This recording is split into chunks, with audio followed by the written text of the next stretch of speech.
السلام علیکم پری ninth class, کیسے ہیں بیٹا آپ سب؟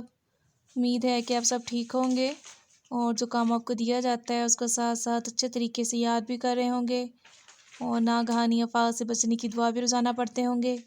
سبق بیٹا ہم پڑھ رہے تھے ہجرت نبوی، سبق نمبر 1 تھا ہمارا، اس کی مشق ہم کر رہے تھے۔ کل ہم نے 2 کوسچن کیے تھے، آج ہم نے جو ہے یہاں سے کرنا ہے بیٹا سوال نمبر جو ہے وہ حضرت آسمہ رضی اللہ تعالیٰ عنہا جو ہے وہ کون تھی؟ حضرت آسمہ رضی اللہ تعالیٰ عنہا جو ہے وہ حضرت ابو بکر صدیق کی بڑی صاحبزادی تھی۔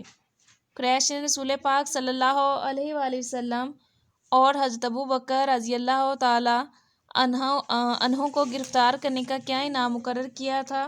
انہوں نے جو ہے وہ 100 اونٹ مقرر کیا تھا، انعام جو ہے 100 اونٹ مقرر کیا تھا۔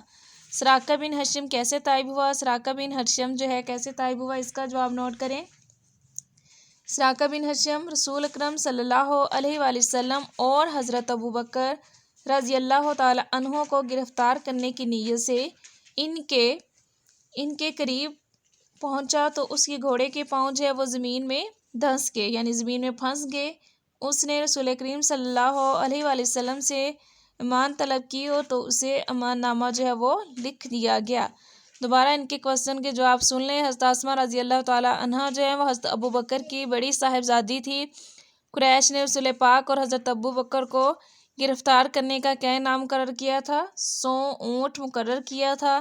سراقہ بن حشم کے بارے میں ہے کہ جب وہ آپ صلی اللہ علیہ وآلہ وسلم اور حضرت ابو بکر رضی اللہ تعالیٰ عنہ کو گرفتار کرنے کی نیت سے نکلا، جب وہ آپ کے قریب پہنچا تو اس کے گھوڑے کے پاؤں جو تھے وہ زمین میں دھنس گئے، یعنی پھنس گئے۔ تو اس نے رسول اکرم صلی اللہ علیہ وآلہ وسلم اور رسول اکرم صلی اللہ علیہ وآلہ وسلم سے امان طلب کی تو اسے امان نامہ جو ہے وہ لکھ دیا گیا، یعنی امن کے لیے اس نے طلب کیا، امن کا تحریر نامہ، تو اسے جو ہے وہ مل گیا۔ ٹھیک ہے، یہ تینوں کوسچن آپ نے یاد کرنی ہے، یہی آج کا کام تھا آپ کا۔